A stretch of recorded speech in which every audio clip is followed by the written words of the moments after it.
morning. This morning we'll be inserting an NG tube. There are two types of NG tubes that we'll be dealing with. This is a sump tube. This is the one that your doctor will order if they're having a ileus or they got a small bowel obstruction. Or the doctor will order a feeding tube to be inserted. This is called a KO feed, or this is called a silk tube. Before we get started, let's go ahead and tear our tape so we can have our tape ready. So what we need to do, you need to tear 3 pieces. The first one is a little over 1 inch. Tape it to your bedside table. Do another one about the same size. Tape it to the bedside table. Then on your last one, make it a little bit longer, about 1.5 inches. Then go right down the middle and tear to the very end. And tape it, and I'll explain why we tore that tape in just a minute. Alright, so we're going to be inserting a sump tube. So always discuss it with your patient, tell them what the physician has ordered, why he has ordered this tube, and ask them, have they ever had an NG tube before, or can they breathe out of one nair better than the other one, and take your pen light and actually look in the nairs and see if there's any type of obstruction that will occlude that tube going down.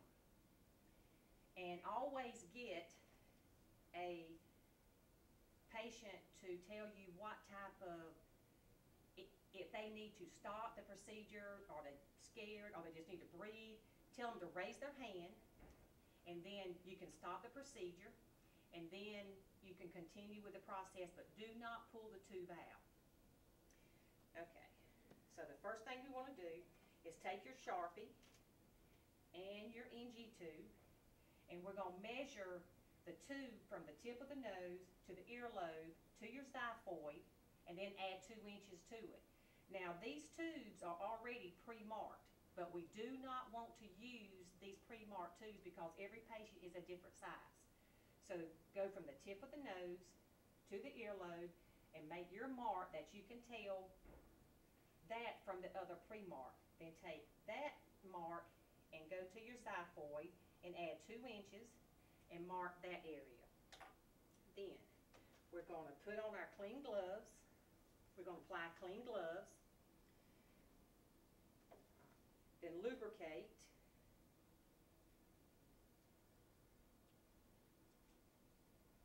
Then give your patient a cup of water and some ice, because what we're doing here is we're going to have the patient swallow some ice or some water, and this makes it easier for the tube to slide down. If they can hold it and do it themselves, let them do it, or your classmate can do it, or your instructor that's in there with you. Then go ahead and get your syringe with 20 milliliters of air in it, and go ahead and connect it to the other end of the tube. And the reason that we do this, if your patient is diagnosed with a small bowel obstruction or ileus, they will have a lot of fluid build up in their abdomen, and it's full. So once this tube hits that stomach, all that fluid will come out and it'll be all over your bed. Now you got to change your bed. So if we have our syringe already on there, that way it will not come out. It'll stop at the tip of the tube. All right, go ahead and get your tongue blade ready. Our tape is torn, and we have all our signals if he gets in distress or he wants to quit for a minute. So the first thing you do is make sure you put your hand on his forehead, hyperflex his head. Then you have chosen the correct nair. You go in and you insert it to the first mark, then stop what you're doing. Take your hand off his forehead and hold that. Take your tongue blade. Look into his mouth and see if the tube is curling up at the back of his throat. If it is, you will need to take the tube out and start over again. But this tube is going straight down. So then you want the patient to take his chin to his chest and insert the tube to the mark that you made at the last mark. All right, once you get there, then take your hand, get the tape that you have torn half in two, tape it on his nose. Then you're going to put one of the strips, tape it one way around the tube, Then we're gonna take the other one and tape it the opposite direction, and that will hold our tube in place. Then you will take your stethoscope,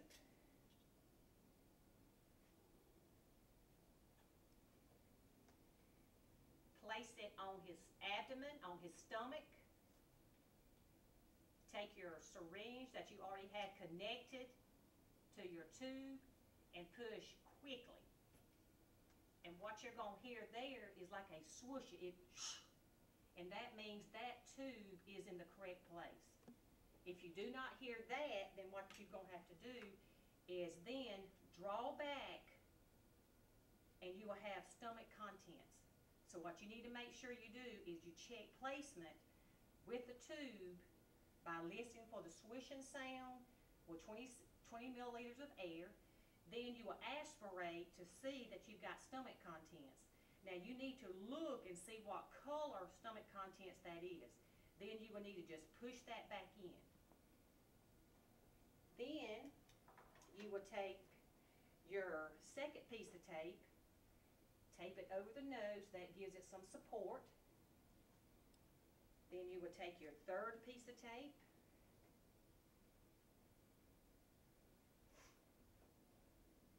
now when you're taping this one to the gown, you want to make sure that you give plenty of room for the patient to move his head, because if you tape it real tight, he has to stay in one position.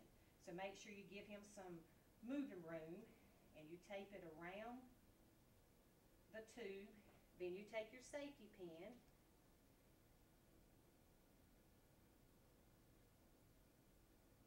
and you take that, and then you connect it to your suction. Now the only difference with a silk tube and the sump tube is that you measure the same way. You do not lubricate the silk tube with KY. You take your water and you just kind of gently slide it into your water, and it activates a lubricant on here, and then you would insert it the same way, the measurements, tape it.